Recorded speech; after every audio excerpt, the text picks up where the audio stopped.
Buenas compañeros, doctora, nosotros somos el equipo número 7 y vamos a hablar sobre la descripción general de la función y la regulación gastrointestinal. Siguiente diapositiva, por favor. Bien, tenemos que saber que en el sistema digestivo hay varias glándulas que liberan líquidos importantes para la digestión, especialmente en la boca, en el estómago y el intestino. El intestino también tiene una gran superficie interna que ayuda a absorber mejor los nutrientes.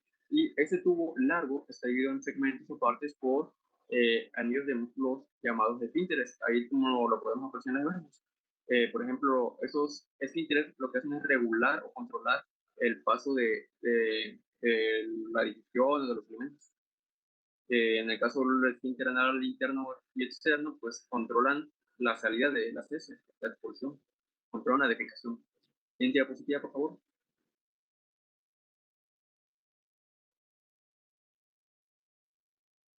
El intestino tiene varias capas. La más interna es una capa de células, un epitelio, que está en contacto directo con los nutrientes. Justo debajo hay una capa con muchas células de sistema inmunológico llamado lámina propia. Después vienen capas de músculos lisos que ayudan a mover los alimentos y son dos capas de músculos lisos. Entre ellas hay una red nerviosa o un plexo que controla tanto los movimientos como las secreciones. Además, el intestino está diseñado para absorber la mayor cantidad posible de nutrientes. Sí, tiene pliegues llamados vellosidades y entre ellas hay criptas que son como depresiones también. Eh, las vellosidades son como prolongaciones o tipo columnas. ¿Sí? Eh, las células de esas vellosidades presentan microvellosidades que son como pequeños pelitos. En esas microvellosidades, ¿sí? Hay básicamente enzimas que van a contribuir a la digestión. La siguiente diapositiva, por favor. Pasando ahora a la saliva, que es la primera secreción, ¿sí?, con la que entran en contacto los alimentos.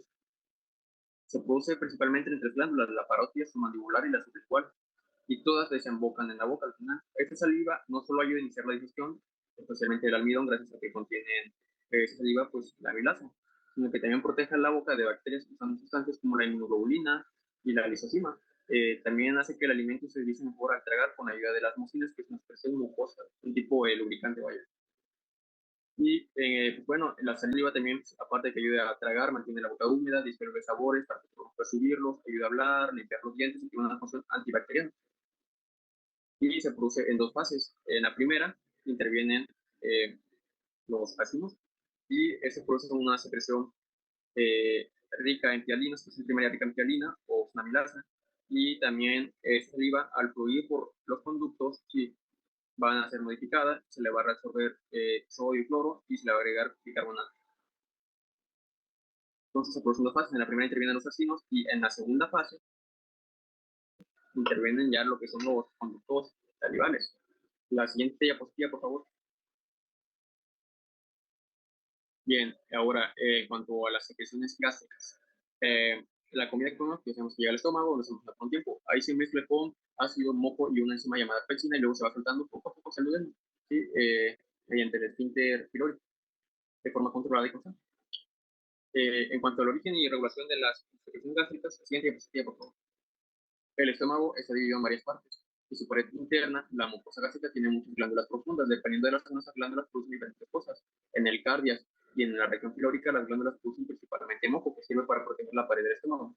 En el cuerpo y el fondo del estómago, las glándulas tienen células parietales y células principales. Las células parietales producen ácido clorhídrico, las principales producen pepsina, una enzima que ayuda a romper las proteínas. También hay células en el cuello de las glándulas que producen más moco para proteger la pared del estómago. Y todas estas secreciones, ácido, moco y pectina, se mezclan en una pequeña cámara interna llamada fosa gástrica, que después se abre hacia la superficie de la mucosa. Además, en la superficie del estómago hay células que liberan moco y bicarbonato, lo cual ayuda a proteger al estómago del ácido que el mismo produce. También hay sustancias que inician la digestión de las proteínas y las grasas. El pectinógeno es una sustancia que se convierte en pectina, que es la enzima encargada de romper las proteínas. La lipasa es la otra enzima que empieza la digestión de las grasas que comemos. Para que el estómago sepa cuándo y cuánto debe producir estas sustancias, hay tres estímulos principales que regulan la secreción gástrica. O sea, lo que el estómago libera para que pues, uno de esos estímulos es la gastrina, que es una hormona producida por unas células especiales llamadas células G, que forman parte de unas glándulas que se encuentran en el estómago, que se llaman glándulas pilóricas, que se encuentran en el píloro, precisamente. Perdón, que se encuentran en el antro, ¿no? Y la función de esos estímulos pues, es la cantidad de jugos gástricos producidos con Y la función de este estímulo es que la cantidad de jugos gástricos. No, no, no, ya, tranquilo, tranquilo. Ahí vamos a hacer un corte de la función de este estímulo. Esa de ahí se va a cortar. Vamos a pasar ya a la última diapo. No, no, no, no cortes. Es que la neta, el Gaikon está muy resumido. No, no, no se, no se compara con el Ganon. Sería con el revés. El Ganon está muy resumido, no se compara con el Gaikon. Por ejemplo, Recording in progress. el estómago está dividido en varias partes y su pared interna, la mucosa gástrica, tiene muchas glándulas profundas. Dependiendo de la zona, estas glándulas producen diferentes cosas. En el cardias y en la región pilórica, las glándulas producen principalmente moco, que sirve para proteger la pared del estómago. En el cuerpo y fondo del estómago, las glándulas tienen células parietales y células principales. Las células parietales producen ácido clorhídrico, las células principales producen pectina, una enzima que ayuda a romper las proteínas, pero esta la producen de forma inactiva, llamada pectinógeno, que al entrar en contacto con el ácido clorhídrico se activa en pectina y ahora sí empieza la digestión de las proteínas. También hay células en el cuello de las glándulas que producen más moco para proteger la pared del estómago. Y todas estas secreciones, ácido, moco y pectina, se mezclan en una pequeña cámara interna llamada fosa gástrica que después se abre hacia la superficie de la mucosa, que es la parte que está en contacto con el alimento. Y además, en la superficie del estómago hay células mucosas que liberan moco y bicarbonato, lo cual ayuda a proteger al estómago del ácido que el mismo produce. Y en el estómago hay sustancias que inician también la digestión de las proteínas y las grasas. El pectinógeno, ya lo mencionamos, se convierte en pectina, es la enzima encargada de romper las proteínas. La lipasa es otra enzima que empieza la digestión de las grasas que comemos. Bien, para que el estómago sepa cuándo y cuánto debe producir de estas sustancias, hay tres estímulos principales que regulan la secreción gástrica. Uno de esos estímulos es la hormona gastrina. Siguiente diapositiva, por favor. La hormona gastrina, producida por unas células especiales llamadas células T, que se encuentran en una parte del estómago llamado el antro. Ahí podemos apreciar una imagen.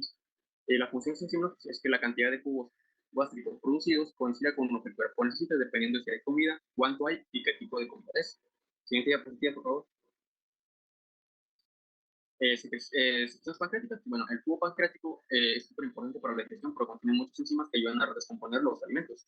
Su producción se activa de dos formas, por reflejos nerviosos y por hormonas del sistema digestivo como la secretina y la colecistocinina. La parte del páncreas que produce este tubo se llama páncreas exócrino. Siguiente diapositiva, por favor. Pues, ahí lo podemos apreciar, el páncreas exócrino, y funciona como una glándula que libera enzimas hacia el intestino. Básicamente, el páncreas exócrino está formado por ácidos pancreáticos y van a producir este jugo pancreático que se libera en el duodeno para la digestión de las tres clases principales de comida, que es carbohidratos, lípidos y proteínas. Y pues bueno, también eh, la otra porción del páncreas es el páncreas endocrino, formado por un cúmulo de células que se llaman islotes pancreáticos o de Langerhans, que producen hormonas. Las células que conforman la porción endocrina del páncreas son célula beta, que produce insulina, células alfa, que producen glucagón, células delta, somatostatina, y célula F, que produce un polipeptido pancreático. Y a continuación, mi compañera Ana Karen. Miren, ahí podemos apreciar tanto la porción exócrina como la porción endócrina. La porción exócrina está rodeando a la porción endócrina, que es ese cúmulo de células de diferentes colores. Mientras que alrededor tienen ese pancreático de color amarillento que se encargan de producir el jugo pancreático, que se va a encargar por la digestión de los alimentos. Y siguiente diapositiva. Buenas tardes. Mi nombre es Ana Karen y les hablaré sobre la secreción pancreática y biliar. Debemos saber que el jugo pancreático es alcalino, tiene un alto contenido de bicarbonato que neutraliza el quimoácido del estómago al llegar al duodeno. Se secreta aproximadamente 1500 mililitros por día. Este jugo cuenta con muchas enzimas digestivas, las cuales la mayoría se liberan de forma inactivas. Estas solo se pueden activar en el intestino delgado, ya que si por error llegara a activarse dentro del páncreas, causaría que éstas empiecen a digerir el tejido pancreático. Es por eso que el páncreas puede ser un inhibidor de tripsina. También es importante saber que medir la concentración de amilasa o de lipasa plasmática es importante para diagnosticar una enfermedad en el páncreas. Siguiente diapositiva, por favor. En la secreción biliar debemos saber que es muy importante la digestión y absorción de grasas, ya que esta es la única vía por la cual puede deshacerse colesterol. Cuando el volumen de la secreción pancreática aumenta, disminuye la concentración de cloruro y aumenta la concentración de bicarbonato. La estimulación del vago provoca la secreción de una pequeña cantidad de jugo pancreático. Esta estimulación es respuesta que se produce al ver o oler comida. En el esquema que tenemos a la derecha, podemos ver que cuando la secretina estimula el páncreas, este secreta jugo pancreático rico en bicarbonato. A medida que aumenta el bicarbonato, disminuye el cloro, porque hay un intercambio de bicarbonato y cloro en las células pancreáticas. Entonces la amilasa baja, pero no porque se secrete menos, sino porque el jugo se diluye por el mayor volumen y entonces el potasio permanece estable. Siguiente diapositiva, por favor. Los componentes de la bilis son ácidos biliares, pigmentos biliares y sustancias disueltas en una solución electrolítica alcalina. Se secreta al menos 500 mililitros por día. Los glucurónicos de los pigmentos biliares, la bilirrubina y la biliverdina, son responsables del color amarillo dorado de la bilis. Los ácidos biliares se sintetizan a partir del colesterol y se secretan en la bilis conjugados con glicina o taurina. Siguiente diapositiva. Es importante saber que existen dos ácidos biliares principales, los cuales se forman en el hígado. Es el ácido cólico y el ácido quenotoxicólico.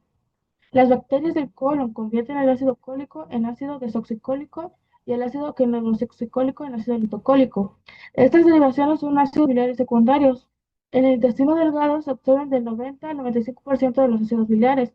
En el colon se absorben solo el 5 al 10% del restante de las sales biliares y se convierten en sales de ácido desoxicólico y de ácido litocólico. El litocólico es insoluble y se excreta en las heces. Solo se llega a absorber el 1%. Los ácidos biliares absorbidos son nuevamente transportados al hígado a través de la vena porta y excretados en la bilis.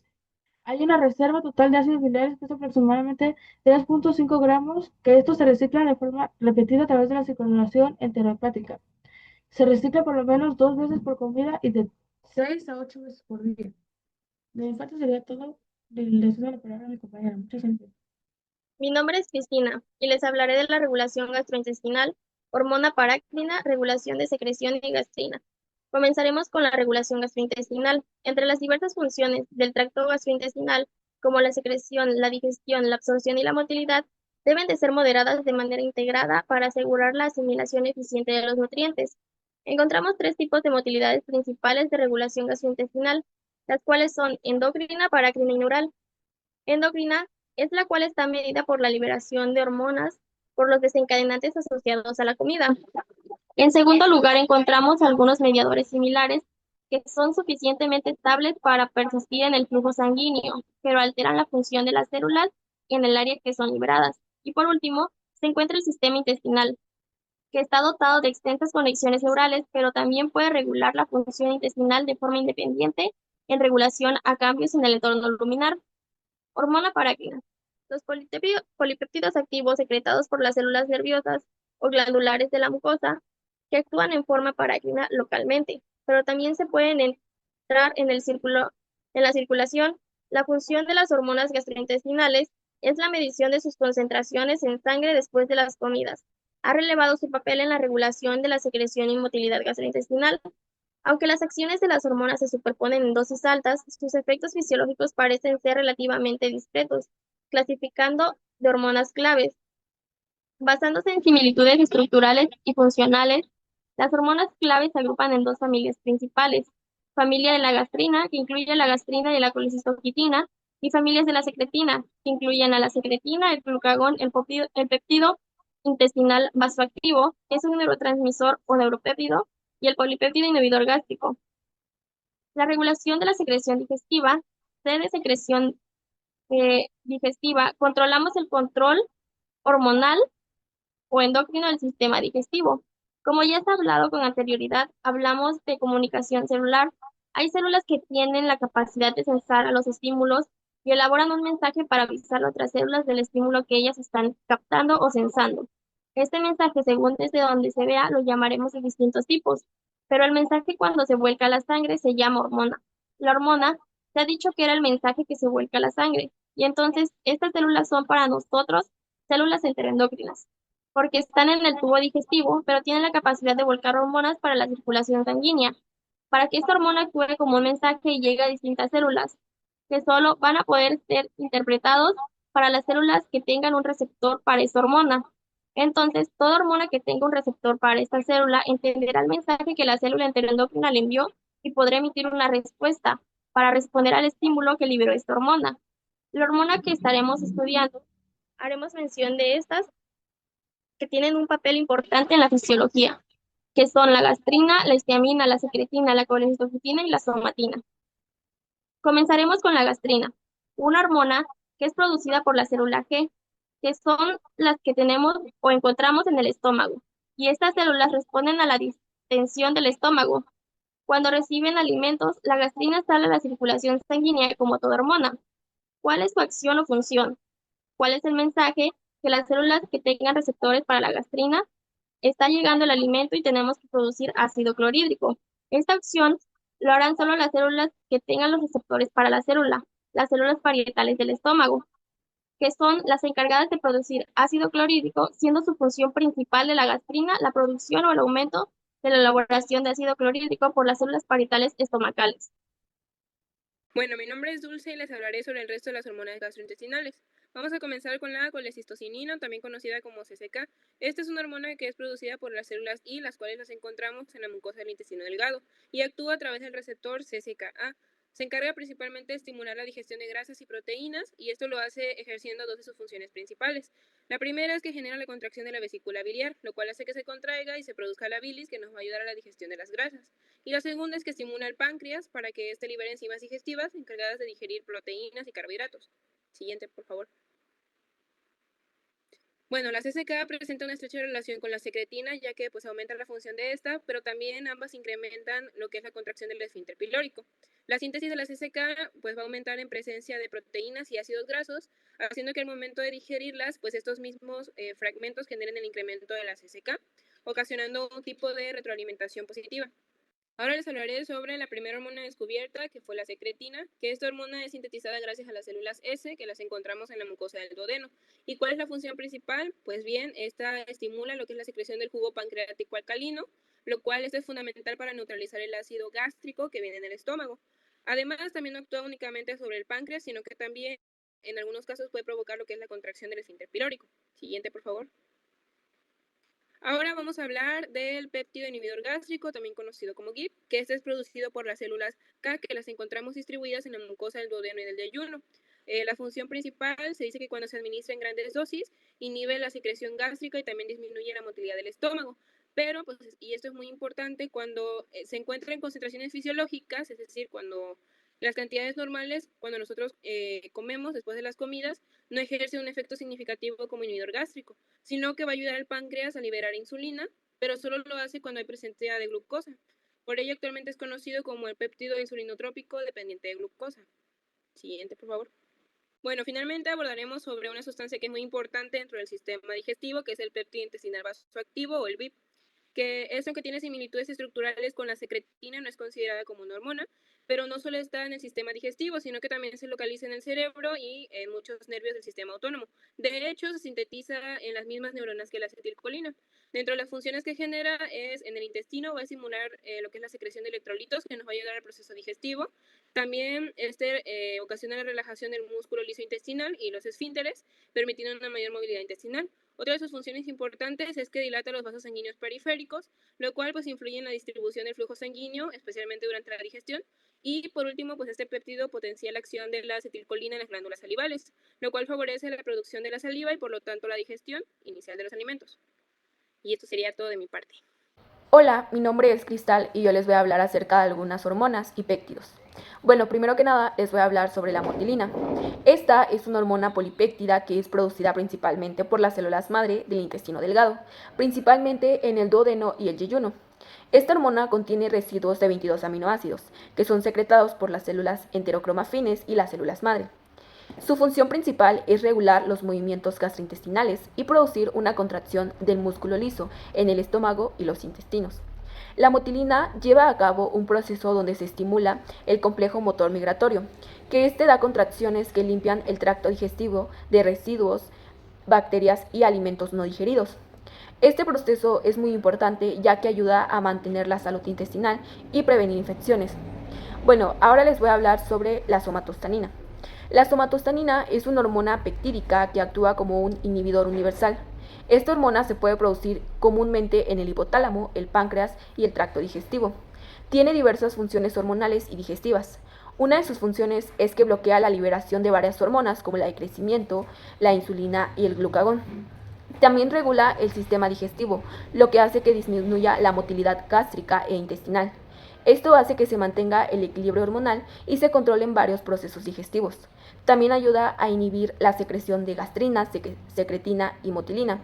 Se dice que la somatostanina se puede presentar en los tejidos de dos formas: la somatostanina 14, que es la forma más corta y más activa en el cerebro, y la somatostanina 28, que es la forma más común en el intestino y tiene un efecto más prolongado. Bueno, ahora les voy a hablar acerca de algunos péptidos gastrointestinales. Primero que nada tenemos el péptido YY. Este se produce en el intestino delgado y el colon. Contiene 36 aminoácidos.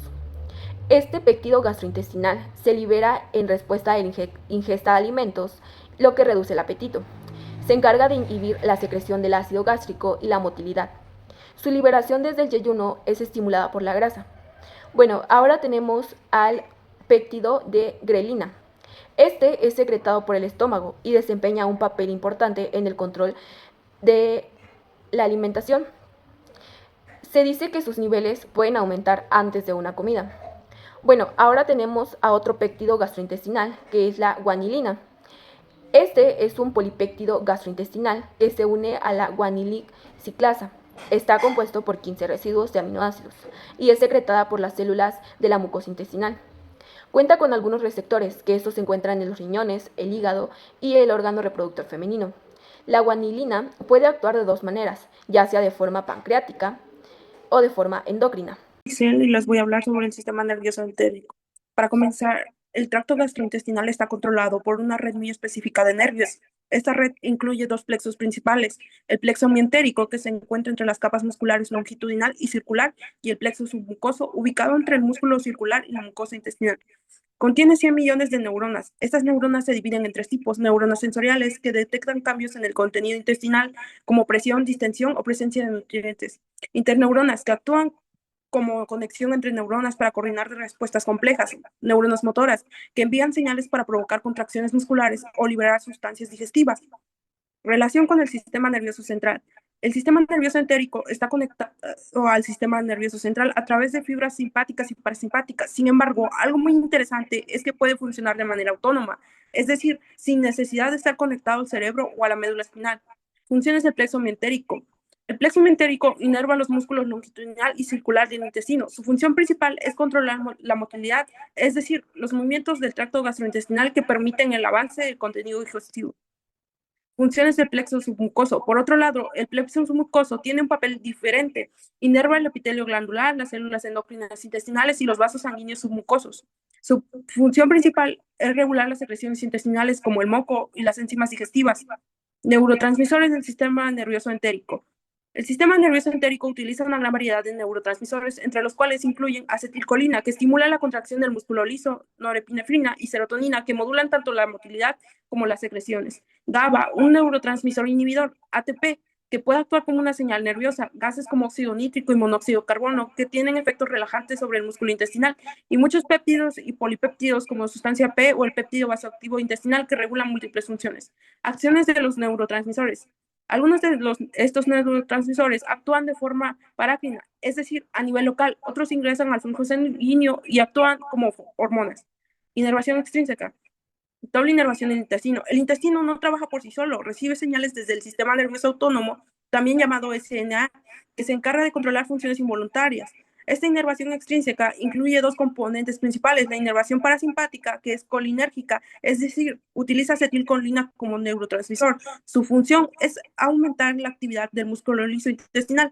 La inervación simpática, que es noradrenérgica, porque usa norepinefrina, tiene un efecto opuesto: disminuye la actividad del músculo liso e incrementa el tono de los esfínteres. En conjunto, estas dos ramas modulan el funcionamiento intestinal según el estado general del cuerpo. Por ejemplo, en reposo se activa el sistema parasimpático y en situaciones de estrés predomina el simpático. Fibras parasimpáticas. Las fibras parasimpáticas que llegan al intestino son principalmente fibras pregangliolares. Esto incluye alrededor de 2000 fibras vagales eferentes que provienen del nervio vago, y también fibras de los nervios sacros, que inervan sobre todo la parte distal del intestino. Estas fibras no hacen sinapsis directamente en el músculo, sino que terminan en neuronas colinérgicas, que están localizadas dentro de los plexos mientérico y submucoso del sistema nervioso entérico. Fibras simpáticas. En cambio, las fibras simpáticas que inervan el intestino son en su mayoría posgangliolares. Esto significa que hicieron sinapsis en los ganglios simpáticos y desde ahí continúan hacia su destino. Estas fibras pueden actuar de dos maneras.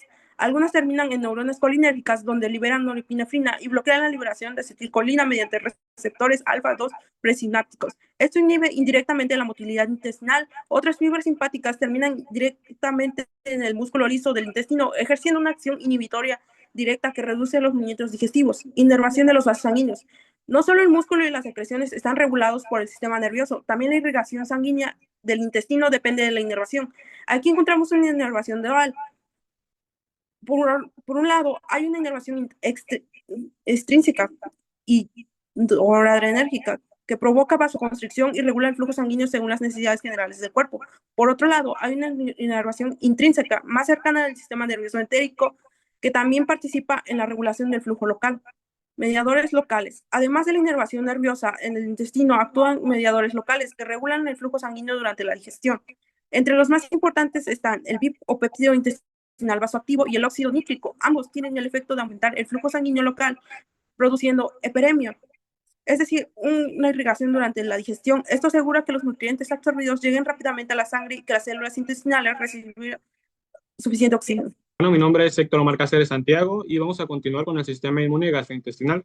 Para entrar un poco en contexto, tenemos que saber que el tubo digestivo no solo es un órgano de absorción, sino también es una barrera inmunológica compleja. Actúa como una puerta de entrada para infecciones, puesto que está en contacto directo con el medio exterior a través de los alimentos, bacterias, virus y otros antígenos. Debido a esta exposición constante, ha desarrollado un sistema inmune especializado y robusto para protegerse sin comprometer la tolerancia a sustancias beneficiosas, como lo son los alimentos o las bacterias comensales. Está compuesto por dos mecanismos de inmunidad, la cual son la innata y la adaptativa. Y asimismo, la mucosa intestinal contiene un mayor número de linfocitos que la sangre circulante, y también numerosas células inflamatorias que se posicionan rápidamente para defender la mucosa cuando se rompe la barrera epitelial. Siguiente diapositiva, por favor.